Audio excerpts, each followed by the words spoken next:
हमको शुरुआत से ही ये पता है कि टिकैत साहब जो है वो किसी के इशारों के ऊपर काम करते हैं कि टिकैत साहब एक्चुअल में किसी के एजेंट है, वरना हमारा उनका कोई लेना देना नहीं।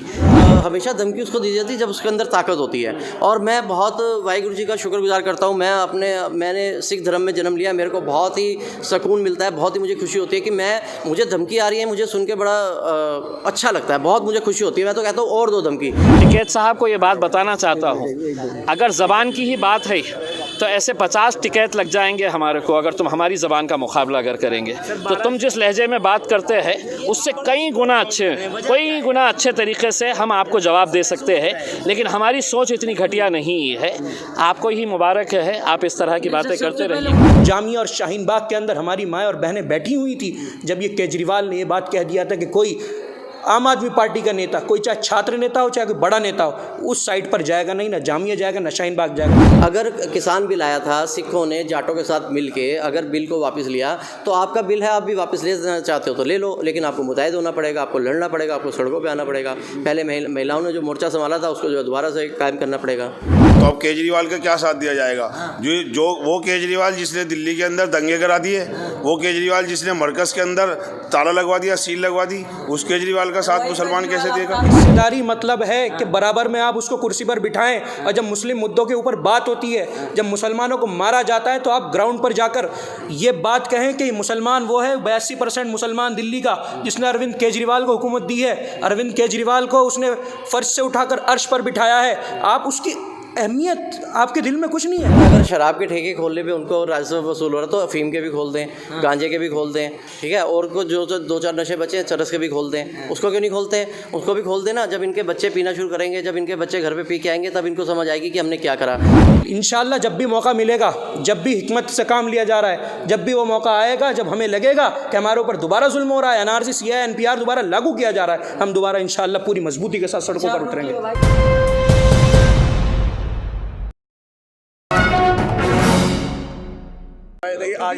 जी, ये बहुत ही अफसोस की बात है कि शराब के ठेके यहाँ पर दिल्ली में जिस तरह से खोले जा रहे हैं।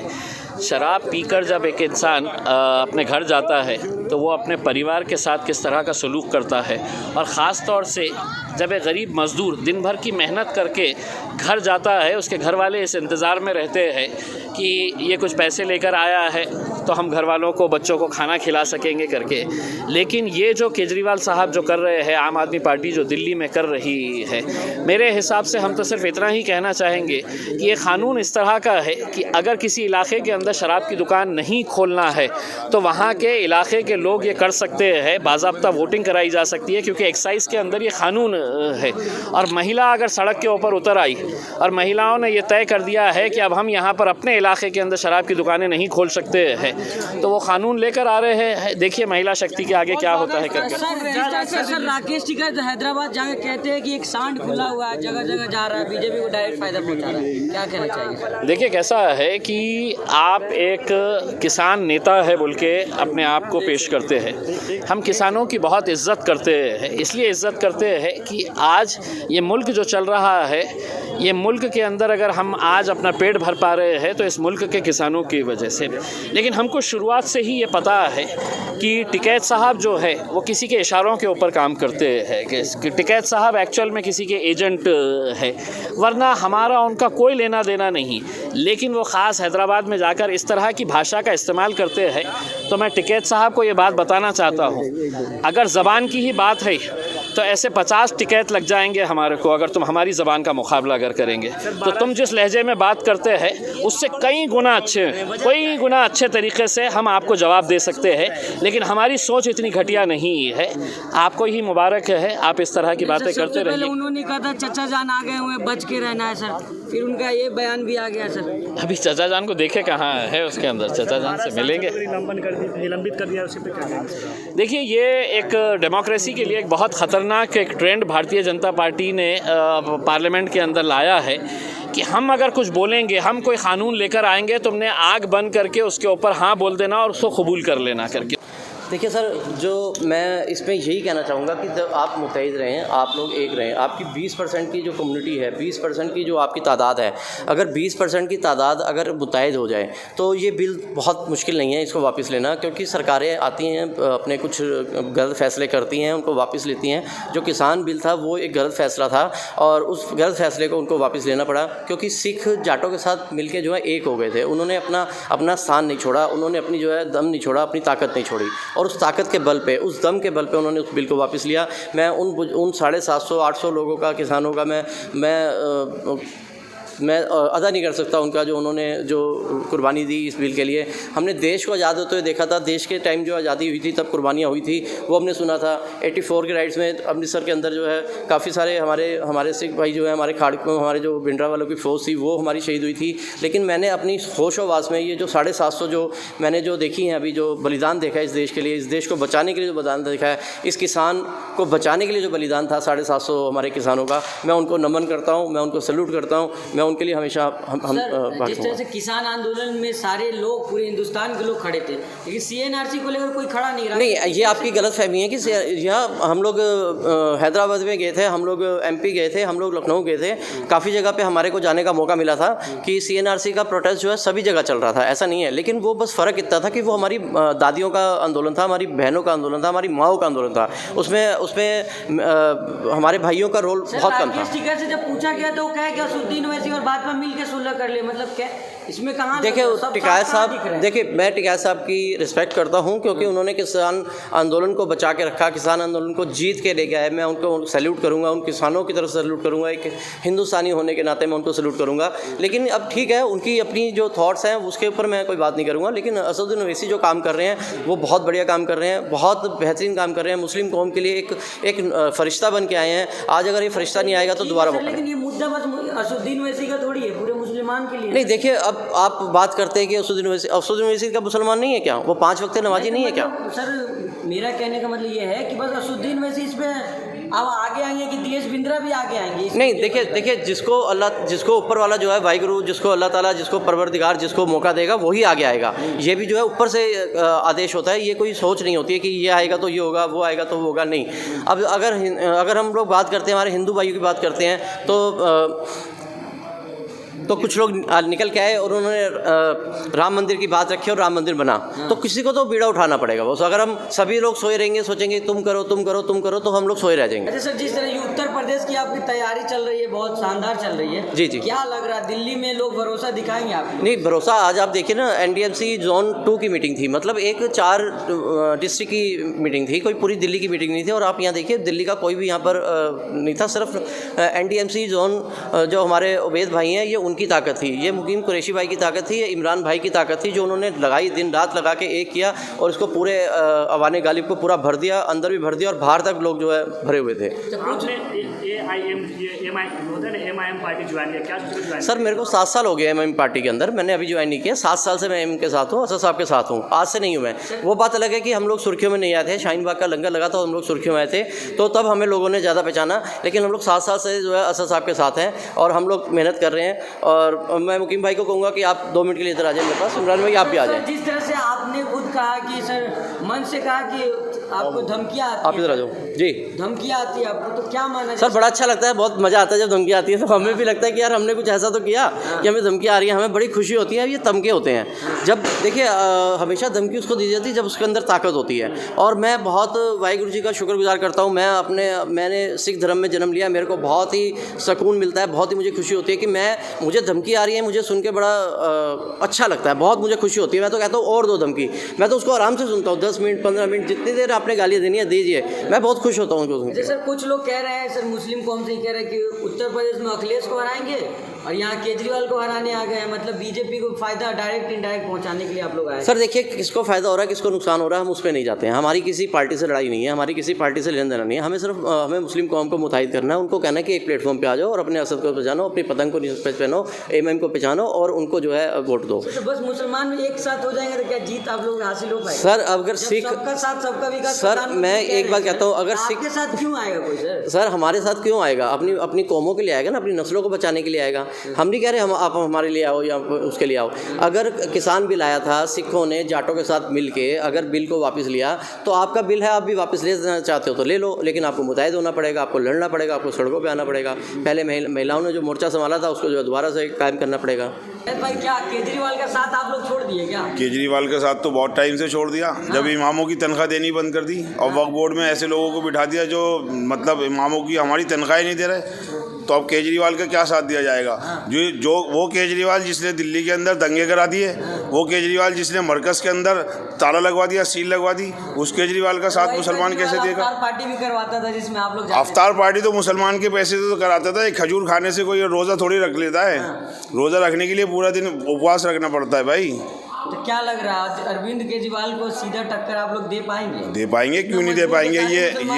ये जो केजरीवाल दिल्ली के अंदर आज विराजमान है तो ये सिर्फ मुसलमानों की देन तो है, और किसकी है? कि कहीं ना कहीं 62 सीटों में से मैं समझता हूँ कि 32 सीटें तो मुसलमानों की वजह से आई हैं दिल्ली के अंदर। और अभी जो हाल फिलहाल में ही एक अरविंद केजरीवाल को जो जवाब मिला है जमुना पार की सीट से, तो मैं समझता हूँ उनको समझना चाहिए कि अब आने वाले टाइम में मुसलमान होशियार हो गया। और अब ये जो उन्होंने नया काम किया है शराब का घर घर पहुँचाने का, फ्री का, तो उससे भी मुसलमान बहुत उनको जवाब देगा आने वाले टाइम में। फायदा हो रहा है सर राजस्व? नहीं, फ़ायदा हो रहा है तो फ़ायदा आवाम को मरवाएगी सरकार, फ़ायदा हो रहा है तो। आवाम पी रही है तब? नहीं, ऐसा नहीं करना चाहिए। अरविंद केजरीवाल को सोचना चाहिए। वहाँ जाकर के 300 यूनिट फ्री देने की बात करते हैं, यहाँ 200 यूनिट फ्री नहीं देते। लॉकडाउन के अंदर लोगों के 20-20 हज़ार रुपये के बिल आ जाते हैं। तो फ्री राशन आप लोग बस क्या है? उनके पास फ्री राशन, फ्री बिजली, फ्री पानी है। राशन की आपने शक्ल देखी है? वो गेहूँ जानवर खाने के लिए तैयार नहीं है जो अरविंद केजरीवाल देने के लिए तैयार है आवाम को दिल्ली के अंदर। जी उनके पास तो सर बिजली है, पानी है। सर मेरी बात सुनिए सर, अगर शराब के ठेके खोलने पे उनको राजस्व वसूल हो रहा है तो अफीम के भी खोल दें, गांजे के भी खोल दें, ठीक है, और को जो 2-4 नशे बचे हैं चरस के भी खोल दें। उसको क्यों नहीं खोलते हैं? उसको भी खोल देना। जब इनके बच्चे पीना शुरू करेंगे, जब इनके बच्चे घर पे पी के आएंगे, तब इनको समझ आएगी कि हमने क्या करा। उसके भी खोल देने चाहिए। और जो बात आपने स्कूलों की बात जो बोली है उम्मीद भाई से पूछी आपने, उनका रेनोवेशन किया है, उनके अंदर टाइलें लगा दी, पत्थर लगा दिए, लेकिन उर्दू के टीचर नहीं है स्कूलों के अंदर। पंजाबी की टीचरें जो हैं, पंजाबी की टीचरों को 7,000 रुपये तनख्वाह मिल रही है। जो 34 साल से पंजाबी पढ़ाती हैं वो 7,000 रुपये में नौकरी कर रही हैं। केजरीवाल जी के घर के बाहर हमने धरना लगाया था पंजाबी टीचरों का। आज पंजाबी टीचरों को 7,000 रुपये तनख्वाह दी जा रही है, उर्दू की टीचरों को 7,000 रुपये तनख्वाह दी जा रही है, और जो बाकी टीचर हैं उनको 1 लाख से ऊपर की तनख्वाह दी जा रही है। ये पक्षपात क्यों है? आप स्कूल की बिल्डिंग बदल देंगे, लेकिन जब तक एजुकेशन के ऊपर आप नहीं काम करेंगे तब तक बच्चे हमारे पढ़ नहीं पाएंगे। अगर पंजाबी खत्म कर देंगे, उर्दू खत्म कर देंगे, तो बच्चों की माँ बोली जो है, जो उर्दू और पंजाबी जो है, वो खत्म हो जाएगी। और केजरीवाल ने सबसे बड़ा अटैक यही किया कि पहले बच्चों के मुँह से उन्होंने उर्दू छीनी है, फिर पंजाबी छीनी है। तो क्या कहना चाहेंगे जिस तरह से आप लोग पहली बार दिल्ली में चुनाव लड़ने जा रहे हैं? अरविंद केजरीवाल के पास तो फ्री राशन है, फ्री बिजली, फ्री पानी, आप लोग क्या देंगे? देखिए, क्या मुसलमान किसी पिछले 60 सालों से आप उसके लाशें बिछा दोगे जो आपने नॉर्थ ईस्ट दिल्ली में देखा है, और उसका आप मुआवजा ये दोगे कि हम आपको फ्री राशन देंगे, फ्री बिजली देंगे, फ्री पानी देंगे? क्या हमारे मुसलमानों के लिए अपनी सियासी हिस्सेदारी कोई अहमियत नहीं रखती? तो आपके काउंसलर तो बने? कौन बना? शोएब दानिश नहीं बने हुए ओखला जी। मैं ये कहना चाहता हूँ जो मुस्लिम, जो आप कह रहे हैं, जो मुस्लिम हिस्सेदारी मतलब क्या चाहिए? हिस्सेदारी मतलब है कि बराबर में आप उसको कुर्सी पर बिठाएं, और जब मुस्लिम मुद्दों के ऊपर बात होती है, जब मुसलमानों को मारा जाता है, तो आप ग्राउंड पर जाकर ये बात कहें कि मुसलमान वो है 82% मुसलमान दिल्ली का जिसने अरविंद केजरीवाल को हुकूमत दी है, अरविंद केजरीवाल को उसने फर्श से उठाकर अर्श पर बिठाया है। आप उसकी अहमियत आपके दिल में कुछ नहीं है। जब 53 जाने चली गई नॉर्थ ईस्ट दिल्ली में, और जामिया का बच्चा अरविंद केजरीवाल के घर के बाहर खड़ा होकर यह बात कह रहा था कि नॉर्थ ईस्ट दिल्ली के अंदर हमारी माँ और बहनों को जलाया जा रहा है, उनकी दुकानें लूटी जा रही हैं, साहब आप बाहर आइए और वहाँ पर CRPF और दुनिया भर की फोर्स भेजिए ताकि उनकी जान बचाई जा सके। तो अंदर से केजरीवाल का जवाब आता है कि साहब सुबह को मिलेंगे, और सुबह होती है तो गांधी भवन में जाकर वहाँ मौन व्रत रख के बैठ जाते हैं। क्या मुसलमानों की सियासी हिस्सेदारी ये है? क्या इसलिए हमने 82% मुसलमानों ने अरविंद केजरीवाल को वोट दिया था कि हमारी जान की हिफाजत ना कर सके? 82% जो मुसलमान आप लोग बात करते हैं, लेकिन सारे मुसलमान आपके साथ कहाँ हैं? देखिए, आज तक जहाँ भी है, पहली बार दिल्ली में आ रहे हैं, लेकिन जहाँ जहाँ गए हैं, बिहार के अंदर गए हैं, जब तक मुसलमानों के पास ऑप्शन नहीं था, और अब मुसलमान समझ गए हैं, चाहे भारतीय जनता पार्टी हो, कांग्रेस हो, आम आदमी पार्टी हो, लेकिन एट द एंड जब मुसलमानों की बात आती है, मुसलमानों की जानों की हिफाजत की बात आती है, जब जामिया और शाहीन बाग के अंदर हमारी माएँ और बहनें बैठी हुई थी, जब ये केजरीवाल ने ये बात कह दिया था कि कोई आम आदमी पार्टी का नेता, कोई चाहे छात्र नेता हो चाहे कोई बड़ा नेता हो, उस साइड पर जाएगा नहीं, ना जामिया जाएगा ना शाहीन बाग जाएगा। आप मेरी बात दीजिए ना, आप जानते होंगे जब जामिया के अंदर, इस देश के अंदर पहली FIR हुई थी NTCA मूवमेंट के अंदर, तो मेरे ऊपर हुई थी। उस वक्त में आम आदमी पार्टी का छात्र विंग CYSS का उपाध्यक्ष रहा जामिया का। पहले तो गोपाल राय साहब बड़े जानते थे कि एक जामिया के अंदर संगठन कौन खड़ा करेगा, जब तो हम मुसलमानों की बड़ी याद आती थी। लेकिन जिस दिन हमारे ऊपर FIR हो गई, जिस दिन कपिल मिश्रा जैसे लोगों ने हमें आतंकी कहना स्टार्ट कर दिया, उस दिन यही गोपाल राय, ये केजरीवाल, ये आतिशी जैसे लोग थे जो सबसे पहले हमारे से किनारा कर रहे थे। क्यों? क्योंकि हम मुस्लिम आइडेंटिटी है, क्योंकि मेरे नाम के आगे मोहम्मद जोड़ा हुआ है। क्यों? इसका जवाब कौन देगा? लगातार आप लोग तो बिहार का दिखाते हैं कि बिहार में हम जीते हैं, बंगाल याद है ना, 0 पे आउट हो गए आप लोग। लेकिन बंगाल को आपको याद भी होना चाहिए कि बंगाल के अंदर उस वक्त कोविड के हालात थे और उस वक्त मजबूती से इलेक्शन नहीं लड़ा गया था, सिर्फ 2 रैलियां हुई थी। आप इलेक्शन बिहार का देखिए, जहां मजबूती के साथ लड़ा गया था, जहां हमें पता था कि हम यहाँ जीत हासिल कर सकते हैं। वहां के मुसलमानों के अंदर दर्द था, मुसलमान चाह रहे थे कि हमें ऑप्शन मिले। जिस दिन बंगाल का मुसलमान चाहेगा कि हमारे पास ऑप्शन होना चाहिए, जिस दिन मुसलमान चाहेगा बंगाल का कि हमें अपना लीडर चाहिए, उस दिन बंगाल का मुसलमान भी आपके सीट में, आपकी झोली में सीट डाल देगा। जो लोग कह रहे हैं कि CA NRC का आंदोलन फिर से होनी चाहिए, क्या फिर से करेंगे आप लोग? देखिए, CA और NRC का आंदोलन कोई ख़त्म नहीं हुआ अभी आंदोलन। और इस वक्त जामिया के बच्चे, चाहे शाहीन बाग के बच्चे, और पूरे हिंदुस्तान के अंदर जो शाहीन बाग बने थे, उनके दिल के अंदर आस है कि जो उन्होंने 3 महीने मेहनत करी है, 3 महीने अपना खून बहाया है, 3 महीने, आज 2 साल हो गए हमारे जो छात्र हमारे साथ में खड़े होते थे, जेलों के अंदर है। कौन उनको इंसाफ दिलाएगा? कौन उनके लिए आवाज़ उठाएगा? इंशाअल्लाह जब भी मौका मिलेगा, जब भी हिकमत से काम लिया जा रहा है, जब भी वो मौका आएगा, जब हमें लगेगा कि हमारे ऊपर दोबारा जुल्म हो रहा है, NRC CA NPR दोबारा लागू किया जा रहा है, हम दोबारा इंशाअल्लाह पूरी मजबूती के साथ सड़कों पर उतरेंगे।